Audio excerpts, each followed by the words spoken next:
ब्रह्मांड के बारे में काफ़ी कुछ पता है तुम्हें। कहाँ से ये सब जानते हो? मैंने यूट्यूब में स्पेस सीक्रेट चैनल को सब्सक्राइब जो किया हूँ।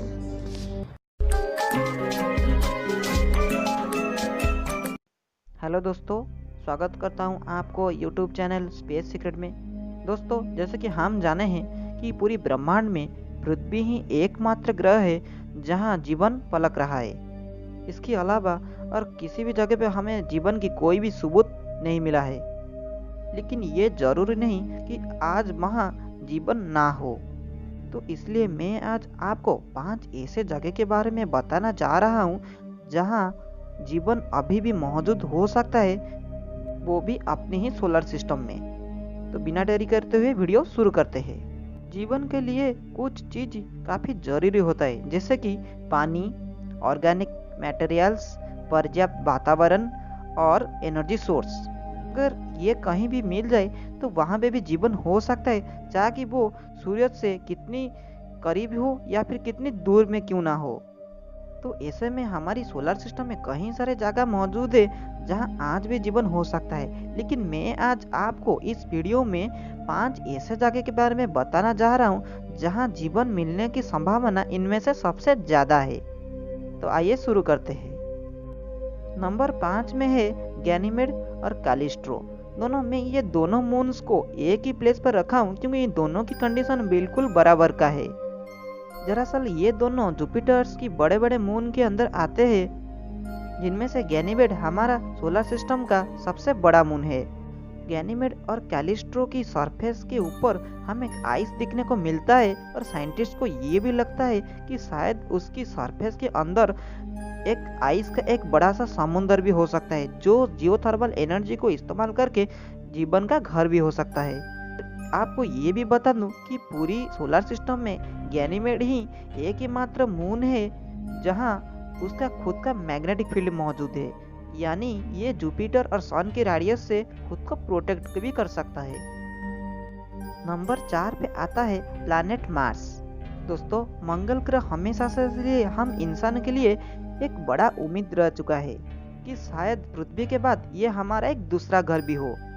लेकिन क्या आपको पता है कि कुछ साल पहले कि मार्स की वातावरण बिल्कुल लाइफ सपोर्टिंग था, जहां पानी था, पर्याप्त वातावरण था, टेम्परेचर था और ऑर्गेनिक मॉलिक्यूल का भी हमें आज वहां से दिखाई मिलता है। तो इसलिए ये भी हो सकता है कि वहाँ पहले से जीवन पलक चुका हो और आज वो एक्सटिंग हो चुका हो। लेकिन ऐसा जरूरी नहीं कि पूरी तरह से लाइफ बर्बाद हो चुका हो, कि कुछ और माइक्रोवेल्स और ऑर्गेनिज्म ऐसे भी हैं जो शायद उसकी सरफेस के नीचे तो मौजूद हो सकता है, और जल्दी ही इसके बारे में हमें पता लगने ही वाला है।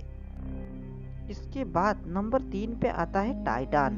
दरअसल टाइटन प्लैनेट सटर्न का एक मून है और ये सोलर सिस्टम में अकेला मून है जिसका खुद का एक एटमॉस्फेयर मौजूद हो, और इतने ही एटमॉस्फेयर में हम इंसान बिना प्रेशर सूट में भी रह सकते हैं। लेकिन काफ़ी ठंडा वातावरण और बिना ऑक्सीजन में हम यहाँ रह नहीं सकते।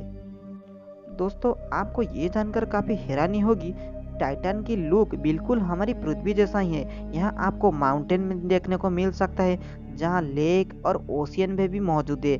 लेकिन फर्क सिर्फ इतना ही है कि वहाँ के पानी हमारी पानी नहीं बल्कि मीथेन का ही लिक्विड फॉर्म है। दोस्तों, यहाँ मीथेन का बारिश भी होता है, बिल्कुल हमारी पृथ्वी की पानी की बारिश जैसा।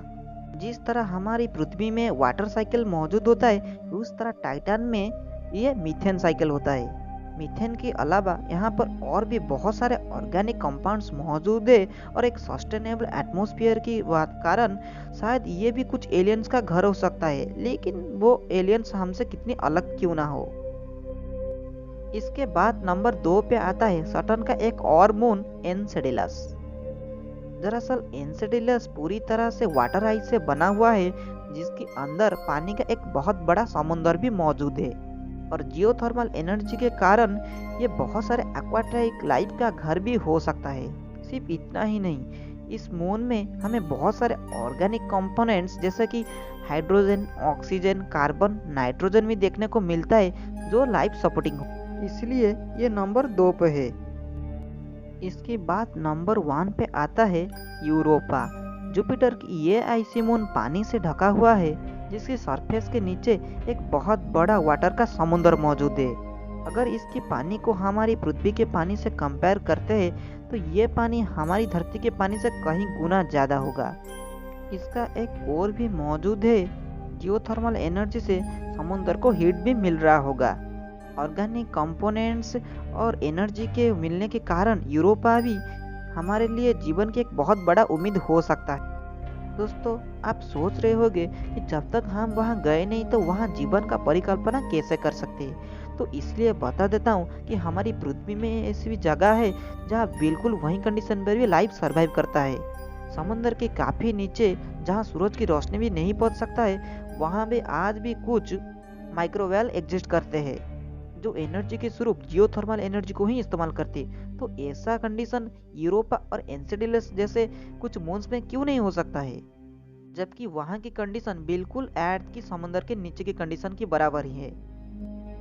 नियर फ्यूचर में अगर हम वहाँ जाकर जीवन को ढूंढते हैं तो ये भी हो सकता है कि बहुत ही जल्द ही हमें पृथ्वी के अलावा किसी दूसरे प्लैनेट्स और किसी दूसरे मून में हमें ये जीवन दिखाई मिल सकता है, और जीवन के लिए हमारी कंसेप्ट पूरी तरह से बदल जाएगा, और या फिर वहाँ की एलियंस हमारे लिए इंतजार कर रहे होंगे। तो ये था कुछ स्पेस फैक्ट तो मैं आपको आज बताया।